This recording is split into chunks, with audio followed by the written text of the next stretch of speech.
Hello and welcome back to another episode of the 2020 podcast, bringing clarity to business, entrepreneurship, and life. I'm your host, Dr. Harbir Sian. Thank you so much, guys, for joining me here on the podcast. I always appreciate all the support. Before we jump into it, I'm going to ask you the one favor that I always ask. If you do find some value from the podcast, please do share it. Like, comment, review. Take a screenshot, put it up on your Instagram story. As always, I'm always trying to bring on guests who are going to bring you value, and today is no exception. I have the amazing Dr. Steve Vargo, who is an optometrist, but also has an MBA. He graduated from ICO in 1998. He joined Prima Eye Group, which is now IDOC, in 2014 as the vice president of Optometric Consulting. He has published authored four books, and the most recent of which we're going to definitely talk about today is called Prescribing Change. And I just read it this past week in preparation for this interview, and I loved it. Steve, as I was just telling you before we came on live here, that it was really easy to read. You're a great storyteller, and you use story as a way of educating and imparting that knowledge, and I absorbed all of it, so I loved it. But thank you, Dr. Steve Vargo, for being here and joining me on the podcast. I appreciate it. Hey, Harbir, thanks so much. I appreciate you having me, and I appreciate the kind words as well. And when I didn't mention in the bio, because I clearly wasn't prepared enough, that you also have a podcast, which is this cool short form podcast that's called Can I Ask You One Question? And I think it's such a cool idea, because normally I'm sitting here, I sent you these list of questions, like 10 questions that we got to get through during this conversation, but oh, what a cool idea to just say, I'm going to ask you one, and now you can go in depth on that. That's a cool idea. So how did you come up with that? Why don't we start with that? Well, my own short attention span was what led to that. I would watch, or I would see segments, and I think you've done them too, pulled out of longer form podcasts, and realized that, okay, I don't have 45 minutes right now, but I have 5 minutes or 10 minutes, and I would click and watch the whole thing. And I thought, hey, that's a good idea. Why don't I just have a podcast where I just ask one question and keep it short? So I try to find industry experts and people that are thought leaders, and just find the one thing that I could ask them that someone might want to ask if they had an opportunity to learn one thing from that individual. Yeah, that's great. And of course, the one thing, when it's expanded upon, there's a lot of information in there. I watched a few of them. You had one of my favorite people, Solomon Gold, on there recently, he's always a wealth of knowledge. So that was cool to see. So these days, Steve, I know you have many years of actual clinical experience. You practiced for 15 years, but now you don't see patients anymore. You really work primarily as a business practice consultant. Can you tell me a little bit about what that looks like and what you do? Sure. Yeah. So about 6 years ago, I transitioned to full-time practice management consultant. And I joined a group where there was already a consulting team. And I was probably the least pigeonholed at the time, being the one OD in the group. We had somebody who handled marketing and HR and different areas. And I cover a range of areas, but I've found that certain areas I really have a passion for. Patient communication is one, leadership, topics around selling. It kind of led to the topics that I write about in my books. But there's a wealth of questions that doctors have in private practices, not getting that training in school. So we are there to give them a lot of that guidance that they need to help them operate a successful practice. Yeah, and you've been doing that for a while now. I saw that you've done over 3,000 consultations. So I can imagine that there's a lot of things that you obviously know, but there's probably a lot of overlap or consistent questions that come up over and over throughout those consultations. So what would you say is maybe one or two of the most common questions or concerns that ODs have? A lot of it is around staff management issues, hiring issues. So you could basically pick the problem. And off the top of my head, I don't know if I could pick a specific question right now, but categorically, a lot of HR issues. Right now, it's, as you can imagine, it's hiring, which leads into the broader discussion of how do I make sure that I retain people? These discussions tend to grow into leadership aspects as well. So that would be something that comes up a lot right now with what we're seeing as a labor shortage. A lot of associate OD questions too, whereas we work with our practices and they're growing and revenues are increasing, and they find that they can't see all these people on their own. there's also a shortage in the market of available associate ODs looking for work. So we work with them a lot on how to recruit and create an attractive job offer to bring them in to expand their business that way. So a lot of different areas, but I would say that off the top of my head, those are two that have been very topical recently. Yeah, definitely recently. And I'm I guess, somewhat consoled by the fact that this is not just happening here. I thought it was just us. Like, we were struggling for, acquiring new staff and associate docs and locums to cover and all this kind of stuff. It's definitely a challenge recently. Well, the one topic that I do want to talk to you about, which I imagine comes up at some rate as well, is the topic of selling and the discomfort that ODs have with the idea of selling. And I put myself in that group. I'm definitely I'm not an exception to that. But so the book is called Prescribing Change, but the original title was what was it? That doctors are salespeople too, or something like that? Even doctors are salespeople. And I liked the title, but I really battled with what kind of reception that title would get. Yeah.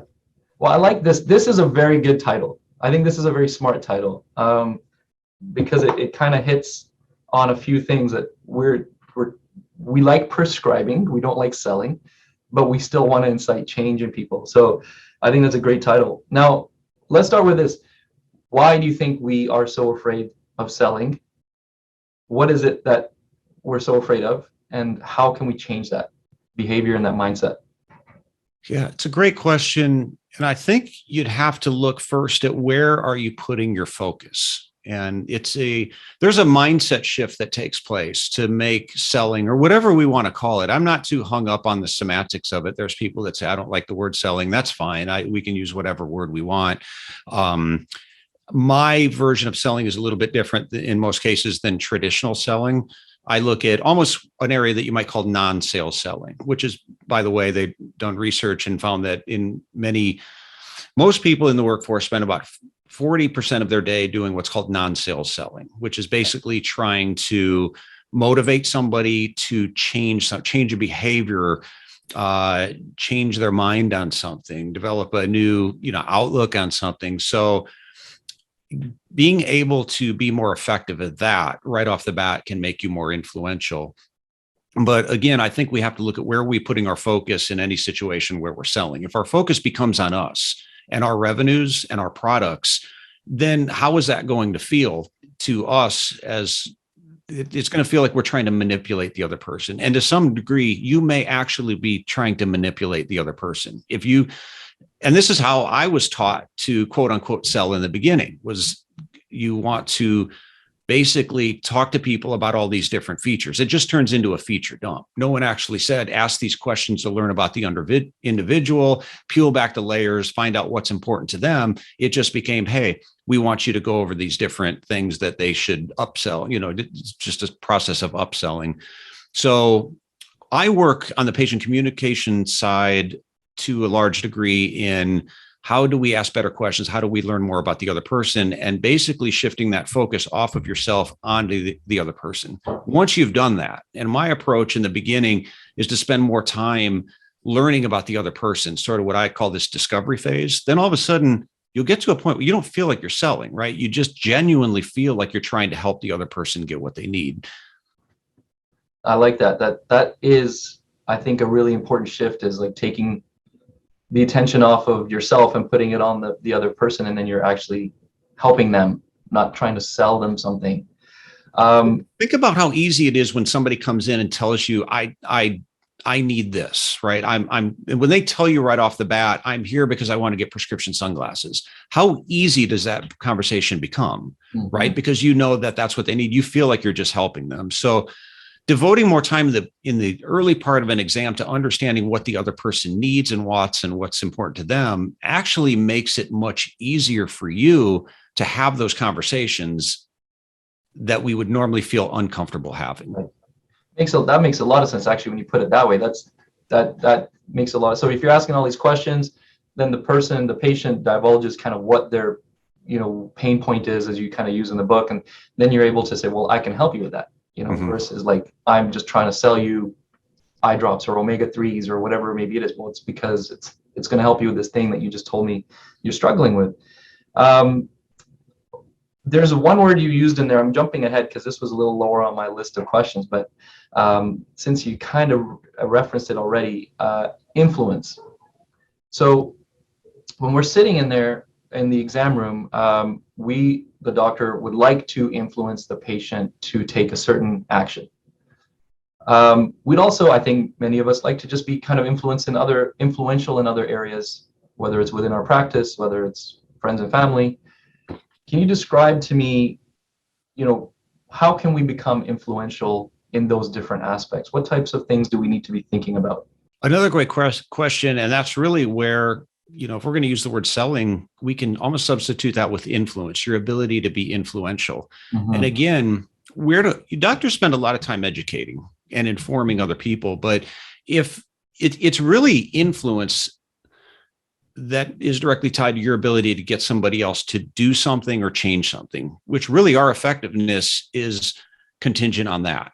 We can educate all we want, but if the other person doesn't actually do anything, if they don't stop smoking, if they don't lose weight, if they don't buy prescription sunglasses, whatever it is we're wanting them to do that'll improve their vision or their quality of life, if they don't take that action, which by the way happens all the time, it's an indicator that your influence is low. So how do we change that? A lot of it is just how we communicate with other people. I actually put together a course, which I'm continuing to refine on different areas, and it's heavily grounded in areas of human psychology and neuroscience. And how do we talk to people in a way that they're not just going to hear us, but they're going to be willing to take action. And a lot of it is contingent on the questions we ask and making them curious. Another example is making someone uncomfortable, right? Comfort is the enemy of change. So having conversations with people that get them to recognize that there's things they probably should change, or it could lead to other problems with their vision, their health, their quality of life. Being able to make a clear presentation to somebody. If we confuse somebody, and doctors do that all the time, then they're going to be much less likely to take action. And even as far as getting a commitment from somebody, when you get to that point where you've learned a lot about them, you've made a clear presentation, but we stop short of actually getting a commitment. How do you do that in a way that doesn't feel intrusive? So I won't go too far into all those different areas, but there actually is a science to being more influential with people. Right. And there's the book by Cialdini, The Influence, which is a great book. And I know you referenced that in your book as well. And it's important to think, I think you say it in your book too, it's like when you're learning these techniques and the science behind it, it's not to manipulate people in a negative way. It's simply just to understand how to communicate better with that person. And there was something in there that I think you talked about as well, is getting people to kind of do the small commitments, right? Like, and as those little commitments add up, it's hard for that person then to back away from these little commitments that they've made as time goes on, right? Instead of getting them to commit to just one big thing at the end of the conversation. Is that something that you obviously you talked about in the book, you feel like it's useful? Can you just talk about what that would look like in a conversation with a patient? Yeah, I mean, you can drop. And first of all, sometimes you do have to shrink the change. By the end of the exam, not everybody, to use an example of a patient, let's say, who smokes 2 packs a day, they might not be ready to commit to going cold turkey just because you want them to, but would they be willing to cut back to a pack a day, a pack and a half a day? So the idea behind commitments is really leveraged on we're much more likely to follow through with something when we've made a verbal commitment to somebody else. Mm-hmm. So you can do that in a non-intrusive way by just saying, first of all, I would tell you to make sure that you communicate your own commitment to the other person, to say that, Harbir, I'm 100% committed to doing everything I can to help you with this vision problem, but I can't do it all by myself. So I'm going to need your commitment on this as well. Is that something you can agree to? Now, if it is, I've got their commitment, and then we're going to say, okay, let's follow up again in 3 months. You probably are going to be, based on research, much more likely to follow through once you've made a commitment to that. But maybe you're not. Maybe you're not ready to make that step. Let's have a conversation about what you are willing to do. Mm-hmm. By the end of the exam, I want a commitment to something that's going to improve. It doesn't need to be all or nothing, but something that moves us in that direction. And I'll say one more thing about the influence. It just popped into my mind was that The interesting thing about influence is people of influence actually don't spend a lot of time telling other people what to do. What they are, they're masters at getting other people to come up with their own reasons for changing something. So a lot of the conversation revolves around being able to explore somebody else's reasons and being able to elicit those reasons.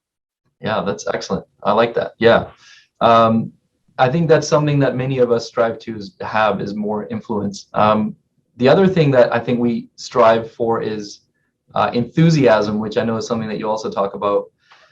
Why is enthusiasm important? Like, where does it fall in? And again, and how can we be more enthusiastic? Enthusiasm is important. There's a phrase, it's enthusiasm sells, which is something most of us probably heard.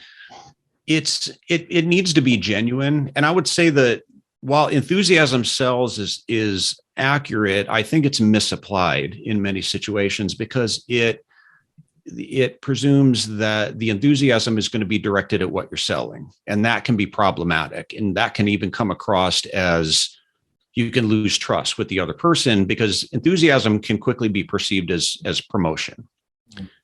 What I would say is address the enthusiasm at the other person's problem. People are always going to be more passionate about their problems than they are your products. So that's some misconception that we need to be enthusiastic about the glasses we're selling or this tint or this coating or this eye drop, when in reality, nobody cares about your products. They care about themselves. They care about their solutions. The interesting thing is once you really understand somebody else's problems and you're in a position to help them, they're going to suddenly become much more interested in your products, but direct that enthusiasm at helping at the other person and helping them. So that's excellent to put it that way as well, because I think naturally I would think, yeah, I look at this amazing new frame that we have or amazing new lens design that we have, versus like, being enthusiastic about helping solve the problem for the patient. And then the product would be the avenue or the way of you doing that. When I think of enthusiasm, I think of also like just being like boisterous and like big personality wise. Is that important too? Or is that like, because I'm sure there's introverts out there who are kind of like, oh, I don't want to have to do that. Is that part of it or is that different? Well, I think you still want to be somewhat charismatic. I think we can agree to some degree, some level of charisma is a good quality in a salesperson. But here's an interesting thing. There's some research that's been done on extroverts versus introverts and which one makes the better salesperson. And it's not as clear cut as you might think. People might think, well, an extrovert naturally, because they like people, they like talking to people, they're going to be more charismatic. But you know what extroverts don't do very well? Listen.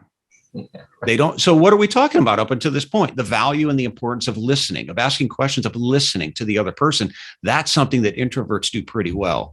In fact, in sales situations, if that's what we're talking about, that they've studied, they listened in on sales calls. And you know what the number one quality was in the top salespeople? They were the ones doing the least amount of talking.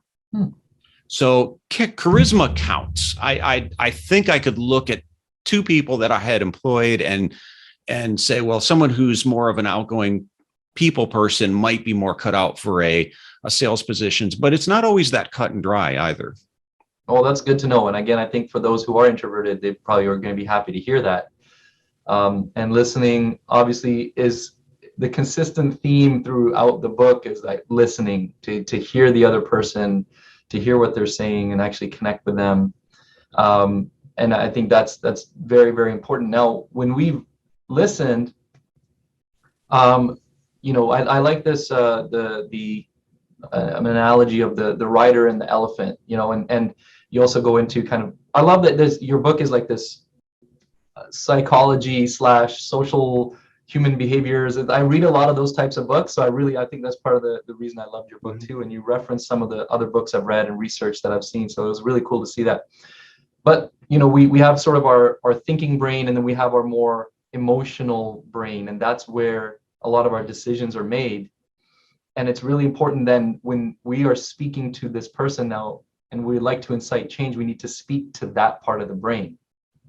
And so how do we do that? How do we get the response from that part of the brain that we're trying to get change from? Yeah, there are different parts of the brain, and a lot of times doctors will try to connect. If just to simplify it, if we broke it down to the thinking brain versus the emotional brain, right? More like the neocortex versus the limbic system. So doctors spend a lot of time trying to give people a lot of factual, logical reasons that they should do something. The problem is that's not the part of the brain that really makes decisions. And here, do you know how many decisions we have to make every day? Just guess on the A thousand. 30,000 decisions. Oh, geez. Now, a lot of these are high. yeah, a lot, but I've yet to have anybody guess that high. But a lot of these are little micro decisions, like what did you eat for breakfast? Why did you decide to take that route to work? Or those sorts of things. So basically our brain is in constant decision-making mode all the time. So how would we do that? If we had to think through, if you had to go through a deep logical analysis of every decision you had to make, we'd never get anything done. So the brain has developed a shortcut. And basically what we do is we depend on feelings and emotions to help us make decisions. So here's how the brain works. When we're presented with a decision, the thinking brain looks over at the emotional brain and says, what do you feel like doing? I mean, honestly, most of the decisions you make, if I asked you, why did you make that decision? You could probably safely say for most of these, it's just what I felt like doing. 95% of our decisions are driven by emotion. So what does that mean? It means, again, back to the topic of influence, if we want to be influential, we have to make a connection with somebody, not just intellectually, but emotionally as well. So again, it's back to the questions, asking questions that peel back the layers and get down to the more emotional reasons somebody would want to do something. And science backs this up, that we're much more motivated to do something not based on external factors. External problems, we live with all kinds of problems. People live with emotional problems, financial problems, health problems. What motivates people to take an action is more based on people's internal frustrations. So again, through asking questions and getting down to what are the more emotional frustrations that somebody's having, establishes a connection, and they're much more willing to listen to you talk about solutions and products and services that you have, which goes back to where we started. How is selling, what can you do to make selling less awkward, less uncomfortable? That's it right there. Understand the other person. And then you're just having a conversation that they want to hear. They don't feel like, oh, here comes the upsell. No, they actually at that point want to hear what you have to say. Yeah, absolutely. And there was as I was alluding to earlier, you're good at the storytelling and using story to kind of help understand a concept. And you told this story about you're at the airport. And if you don't mind just sharing that quick story, and I like how that kind of brought this, this whole thing to light. And I'll kind of explain my interpretation of it as well. I was at an airport and I overheard two people talking in a language that I didn't know, and I had no idea what they were talking about. Two young gentlemen. And suddenly, for no particular reason, they started talking in English, and they were talking about a party they had gone to and some girls they had met there. And it was just interesting to go from not really understanding anything they were saying to having full clarity on what they were saying. And I think the point I made in the book was that we need to communicate in a way that connects with people. And we have to be careful as doctors, because sometimes we are overly logical. Sometimes we don't make that connection we can make that connection on facts and logic and reason and science and research. And the patient just nods their head, but doesn't change anything. So I think the point I was making in the book is the ability to make that connection in a way that the emotional side of their brain understands it the same way I suddenly started to understand what was being said by the two people at the airport. Yeah, and I thought that was, I don't know, maybe for me it like resonated significantly, because I was like, we could literally be talking to the patient in a language they don't understand, Mm-hmm. Right? And then the second you switch it on, you say the right thing, all of a sudden it's like, yeah, just like now all of a sudden you're speaking English to them, and now they understand. And I guess I didn't really think about it till I read that sentence or that story, and I was like, I think that I can see that. I can see why patients, when I do the like, here's my long list of reasons why you should listen to me, and they just kind of look at you blankly and walk out the door kind of in a daze, versus like somehow you connected with something and they're like really engaged in the conversation. So I felt like I don't know, that for some reason that resonated with me. I think it's important to think of that. We need to be speaking a language that our patients understand, and especially that emotional part of the brain, right, where we want them to make their decisions. One of the number one, I forget the organization that did the research, number one sources of miscommunication between doctor and patient is the head nod. You're talking and the patient's nodding their head, and you naturally assume that they're understanding everything you're saying and agreeing with everything you're saying, when in reality, it's just a polite gesture to indicate that they're listening to you. Yeah. And this happens all the time, where a patient leaves the room really confused, and they'll go look stuff up on Google, or they'll go ask your technician what it was the doctor wants you to do. And it's a real shame, because that miscommunication, again, it prevents change. If people are confused, I'll quote, you'd mentioned Cialdini before, so I'll mention something he's quoted as saying, confused people don't buy anything. That's great. That's fantastic. And man, that blows my mind. Yeah, they're sitting there like, yeah, okay. But actually in their brain, they're like, I don't, like, either they don't understand, or they're already thinking about what they're going to have for lunch. You know, I don't, like, how do you know if they're nodding because they are on the same page, or if they just want to leave? Is there a way we can tell? Yeah. Well, for one thing, I would start by keeping things very simple. And it's one thing I talk about as well when I do speaking or in the book. So if anyone was listening and thought in the beginning, okay, how am I going to ask all these questions and take all this time to discover all these problems? I'm in a very busy practice. I don't have time for all that. And I just have to ask, like, are you having any problems with your vision, and keep things moving along? But I'm going to give you that time back on the what I'll call the presentation part, because I think we spend too much time educating patients, which is, I know it sounds like blasphemy to a lot of people, but the question becomes, it makes us feel good, and we've done our part. We've sat there and give them all this information, right? But here's the problem, Harbir. Do you know how much, what I'd like to see somebody do is call that patient 3 days later, a week later, and ask them how much of that they remember. Now, studies show that within about once we hear new information, we forget 90% of it within 3 days. And it gets even worse.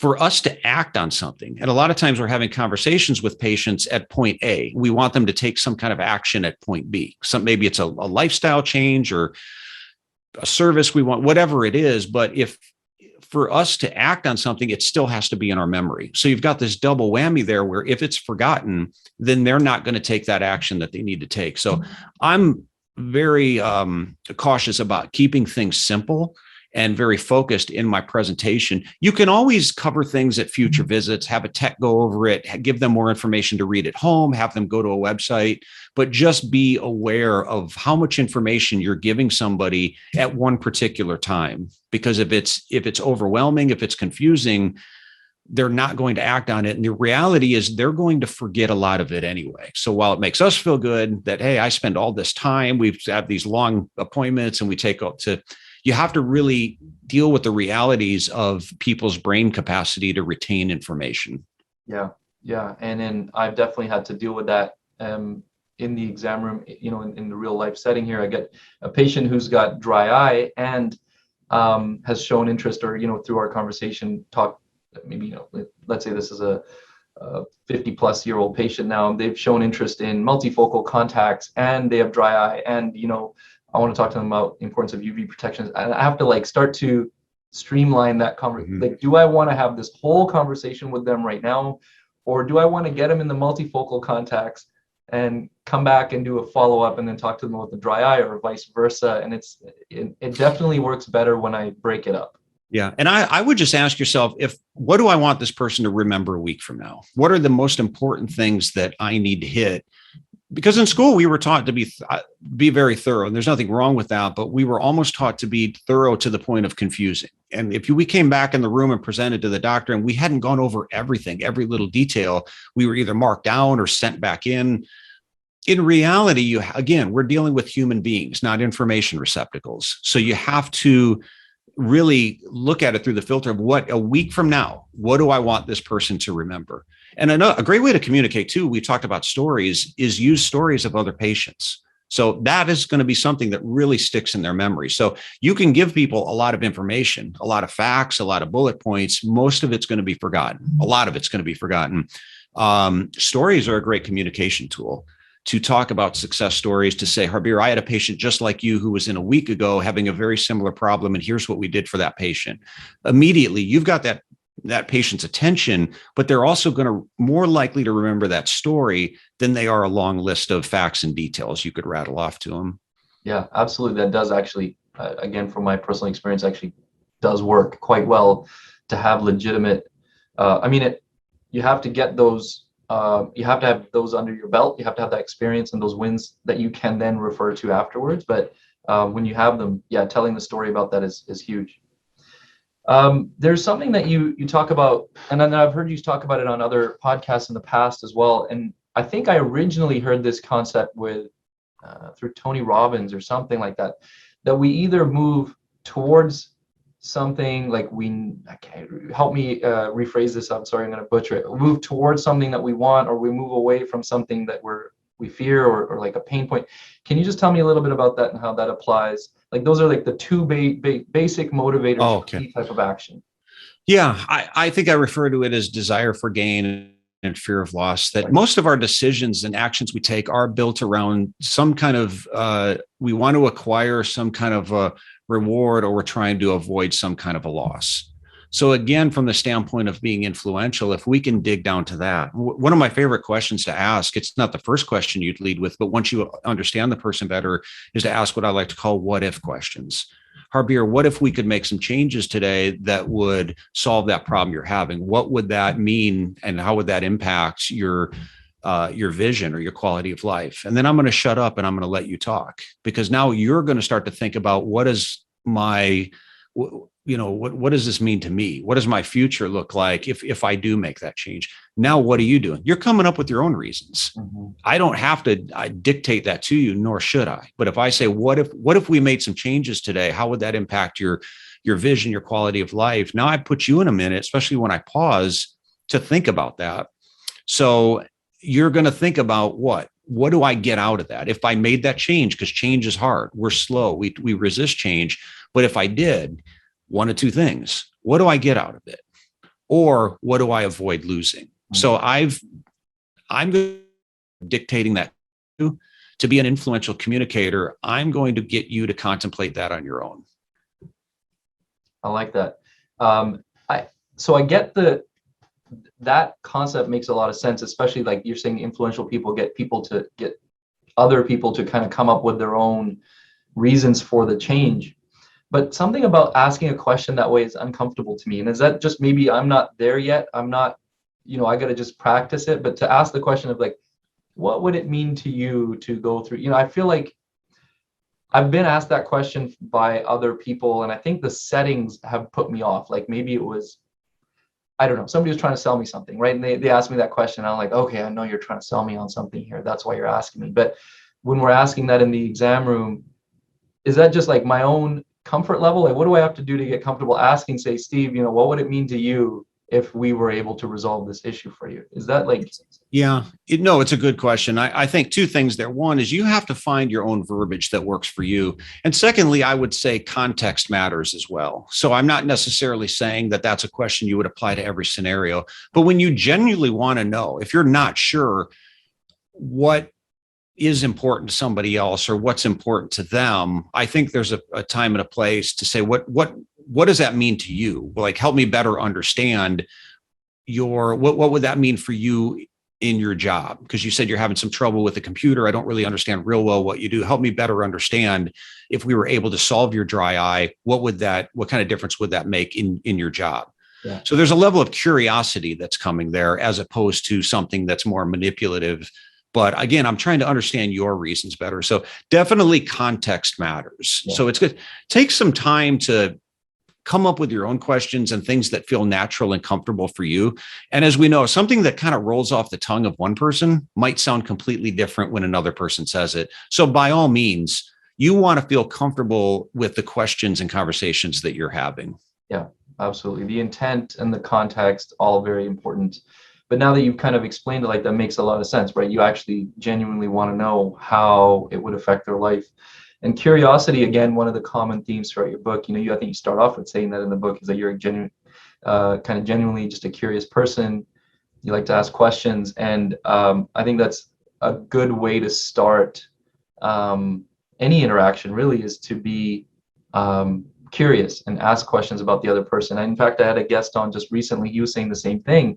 I was like, how do you be comfortable working in a room? Like, how do you, we just had our conference here in Vancouver a couple of weeks back, and I, was watching him sort of go one person to the next, and he actually didn't know any of those people, but it seemed like he was having a natural conversation. And he said, I just approach it with curiosity. I just ask the other person questions, and then that gives you all the information and ammunition you need to go forward from there, right? So I think that's super important. Yeah, and it puts them in a state of wanting to know more as well. The interesting thing about being curious about other people is they start to eventually get curious about you. So I'll give you a quick example, and I think I used this in the book as well, where a friend of mine who's a financial advisor kept asking me to meet up with his father. And I finally did. I didn't really want to go to this because I already have a financial advisor and he's a good friend of mine. And I just thought, well, this is just wasting my time. But I ended up going, and I really thought it was going to be where he just asked me a couple of questions and then launch into almost a sales pitch. Like, here's the reasons our company's better and our services are better. That's what I was avoiding. And the meeting didn't go that way at all. We went to lunch, and he basically for a half an hour just asked me questions, just peppered me with questions. And the farther we went, the questions became a little bit more personal, but they didn't feel overly intrusive. But it became, how much vacation time do you have? What do you, how much money do you have in savings? Are you able to donate as much as you'd like? How much, what would you do if you got hurt and couldn't work? What would your family do? All these different scenarios. But you know what it did? It got me curious about him. I didn't even want to be at this meeting initially. By the end of the meeting, I was really leaning into what he had to offer, because I realized there was things financially I hadn't even considered.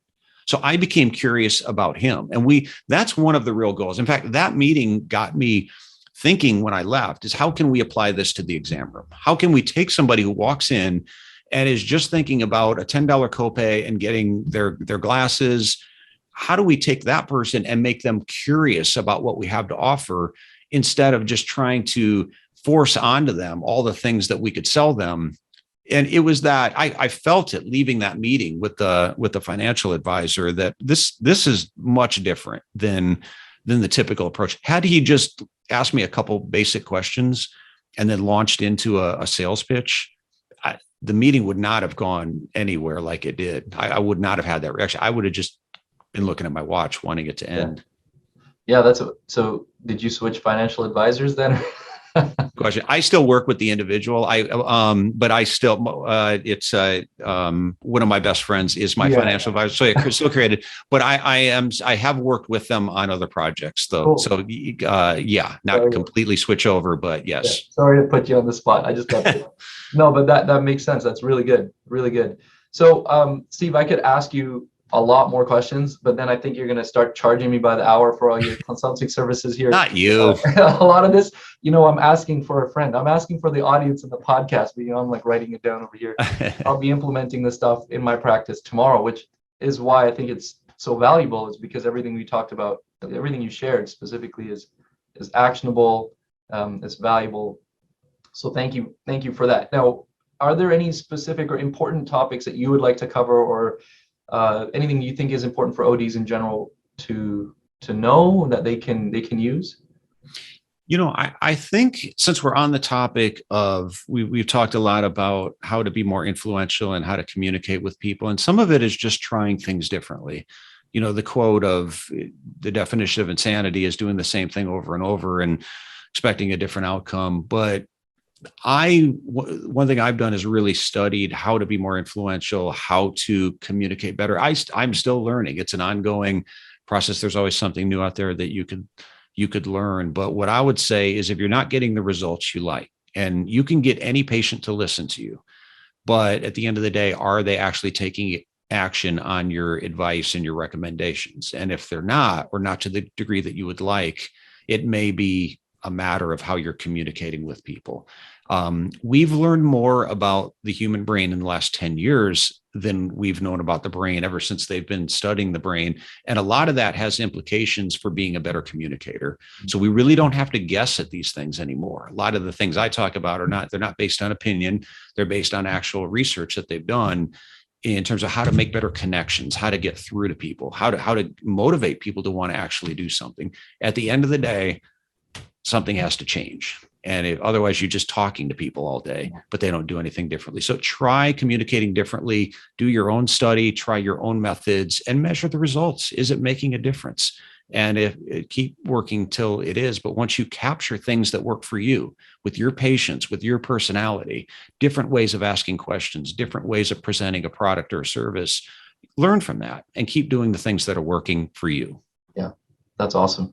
That does require some effort, right? I think that's the other problem is sometimes we get a little comfortable or complacent ourselves, and we maybe don't put in the effort that we need to go through that process that you just described. Where can people find you? Probably the best way, which links to other things as well, is my personal website, drstevevargo.com. So Dr. Steve Vargo. Dr. Steve V as in Victor, ARGO.com. Got it. We're not quite done yet, but I wanted to make sure I mention the book again. So this is, I think if you're looking for a starting point, and it's not just ODs, right? I constantly reference ODs in this conversation, but I know I'm fortunate to have other people in other industries who listen. I think the whole conversation that we had here today was applicable pretty much across any industry. And your book, you're very careful to mention that throughout the book as well, that it's not just for optometrists, it's other healthcare professionals. I think any professional really who's having these conversations one-on-one. So Prescribing Change, great place to start. But Steve has 3 other books that you can dive into as well. I think they'll really help you get going on changing the way you communicate with your customer, client, patient, whoever it might be. So Steve, there's 2 questions I ask everybody before we wrap up the podcast, and I want to ask those to you now. So the first of the 2 is, if we could hop in a time machine and go back to a point in your life where things were difficult, you were struggling, having a hard time, you're welcome to share that moment if you'd like, but more importantly, if you could share, what advice would you give to yourself at that time? Well, interestingly, there is some of the things that I have studied now came from self-interest in wanting to better understand people for some personal reasons as well. Because it's too much to get into on a first date here, Harbir, but some people in my own life close to me that I was not connecting well with. And I wanted to better understand what did I need to change. And that was probably the impetus that led to wanting to understand this better, and a lot of the things that I can apply to healthcare and help other people with. So I don't know if I could cite one particular time, but if I were to go back, at least in my mind, there's some situations in my personal life where I would go back, and I think I would just start with being a better listener. A lot of the things we're talking about around asking questions, better understanding. What I've learned over the years, I wish I understood it better when I was practicing. I've tried to understand it much better as a consultant, and it doesn't come easy for me, is to be a better listener and try to understand other people's points of view. And I've found that your ability to be influential with somebody else is not as much getting the other person to see things from your point of view. It's your ability to climb inside their world and see things from their perspective. Okay, that's fantastic advice. I think that's something everybody could use. Right, we got 1 mouth and 2 ears, right? That's the saying. 1 mouth, 2 ears, yeah, absolutely. The last question is, everything that you've accomplished to this point, how much of it would you say is due to luck, and how much is due to hard work? I would say it's hard to quantify that, but I'm definitely going to throw 30% on luck and 70% hard work. I have worked hard. It took, Seth Godin, I think, said it took me 6 years to become an overnight success. And I think anyone who gets anywhere can look back and be like, okay, a lot of things you did that were, behind the scenes and took you a while to get to a certain point. But there is an element of luck. I mean, I could definitely point to times where right place, right time, knew the right person, just happened to be in a situation that worked out. So, and I'll tell you the same thing that I would tell anybody. And certainly what I tell my kids is the hard work only gets you so far, but you open up opportunities for yourself that you wouldn't have had opportunities if you weren't putting in the hard work, and the opportunities will come. So yeah, there's definitely an element of luck involved. Yeah, well, it's true. But I like that, it is tough to quantify. I asked that question. I know it kind of trips people up sometimes, because we don't always think about exactly how much of each thing is involved in that. But I like that quote from Godin there. That's good. 6 years to become an overnight success. Yeah, and then you people will be like, oh, he just popped up out of nowhere. He just became famous for nothing. But it was all that behind the scenes work. And I've heard from multiple authors that writing a book is one of the hardest things you can do. So you've done 4 of these. You've clearly put in the hard work. So good work, great work on the book and everything else that you're doing, Steve. And thank you again for coming on the podcast. I really appreciate it, man. Well, thanks so much, Harbir. I appreciate you inviting me, and you keep up the great work as well. Love your podcast and everything you're doing. And it's a privilege to be asked to be on it. So thank you for that. My pleasure. My pleasure. And thank you to everybody who's listening, watching, tuned in, however you did. Again, truly appreciate the support. Don't forget to throw up a screenshot on your Instagram story, tag me, tag Steve, and would love to hear what you took away from this conversation. Thanks again, guys. We'll see you in the next episode.